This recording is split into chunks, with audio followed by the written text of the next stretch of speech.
Na-excite ba kayo guys nung una kong video? So, this is it. Part 2 na po tayo. So, tara samahan nyo kami. Marami pang lugar na ating makikita at marami tayong ma-share sa inyo na view.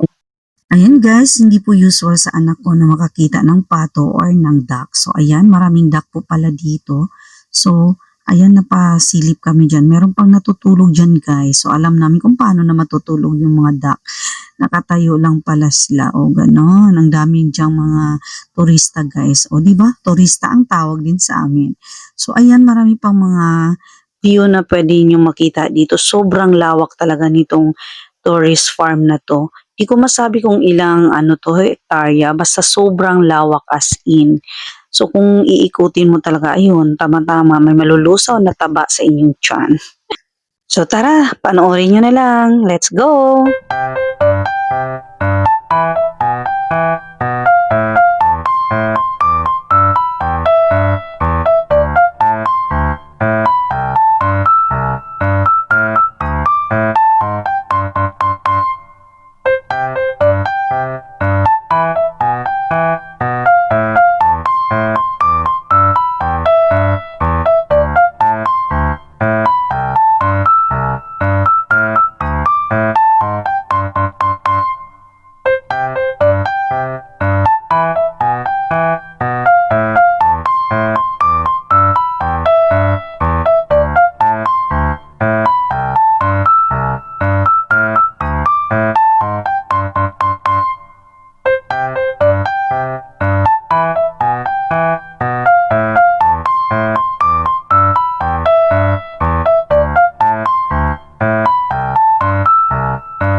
Ang kagandahan lang dito guys, kasi nakakalanghap tayo ng fresh air. Alam mo yung parang ang sarap dito magnilay-nilay.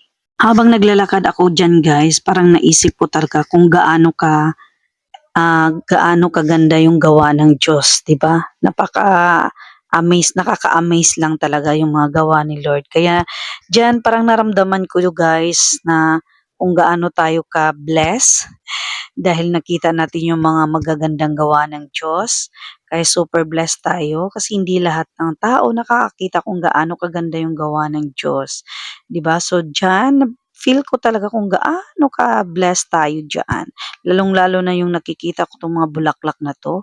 Ang ganda sa paningin at ang sarap sa pakiramdam, guys. So every gising is a blessing. Kaya everyday maging thankful tayo kay God sa mga bagay-bagay kung anong meron tayo dahil lahat ng anong meron tayo ay nanggagaling kay Lord. So ayan, balik tayo dito guys sa ating video. Ayan, almost pala ng country dito guys ay meron silang nilalagay na represent para kumbaga isang lapagan mo lang ay makita mo na like for example New York, Dubai, mga ganon. Dito naman guys is maraming akong nakikitang water lily. Alam mo kung ilang years na ako hindi nakakita ng water lily. Kaya napasabi talaga ako sa anak ko na videohan mo napakaganda ng water lily. Kasi alam mo yung water lily guys, hindi lang natin alam ang dami niyang benefits yan sa hindi lang sa mga isda kundi sa atin din puwede siyang ma-recycle gawing bag, hindi natin alam lahat pero ang daming gumagawa na ng ganyan guys.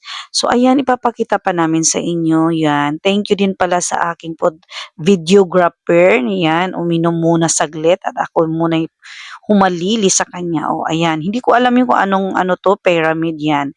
Basta dito guys, hindi ko matansya kung ilang hectare 'to, pero sobrang lawak. So ayan, nandito tayo sa Statue of Liberty, ayan.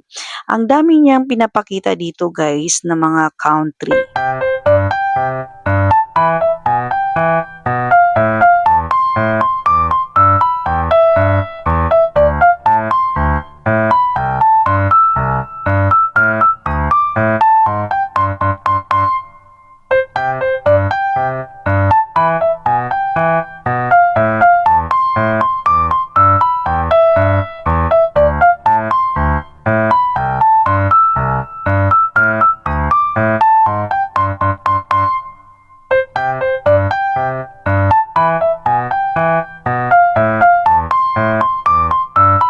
Ayan, meron din sila ditong pasno guys. Ayan o. Ang Pinoy talaga para-paraan.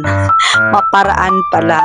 Ayun o, 'di ba? May snow din sila dito. Akala nyo isang oras ata yan sila nagpapa-snow diyan, guys.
Ito na yung part guys na ginagawa pa lang or under construction pa lang. So 'di ba nakita nyo napakalawak. So yung pinapakita namin sa inyo ay ano parang Jerusalem ata yan guys kasi ayan makikita nyo ang laki ng statue ni Papa God, ni Papa Jesus. And then, ang palibot niyan guys is Station of the Cross na ginagawa pa lang. Sobrang ganda ng mga ginagawa nila dito guys. Nakikita namin kahit gabi na gumagawa pa rin yung kanilang mga nagko-construct dito. Ayan. Yun. Yung iba po dyan is tapos na po yung mga Station of the Cross. So, hoping pag matapos talaga to lahat, makabalik kami dito. Sobrang ganda talaga. So, lahat na nandito. So, ayan, mas malawak pa ata yun, papuntang dulo. So, hindi na namin puntahan doon guys kasi wala nang ano dyan, padilim na yan. Wala nang ilaw. So, yan lang i-share namin sa inyo guys. See you next video and thank you for the love and support guys. And I love you all. God bless. Bye-bye.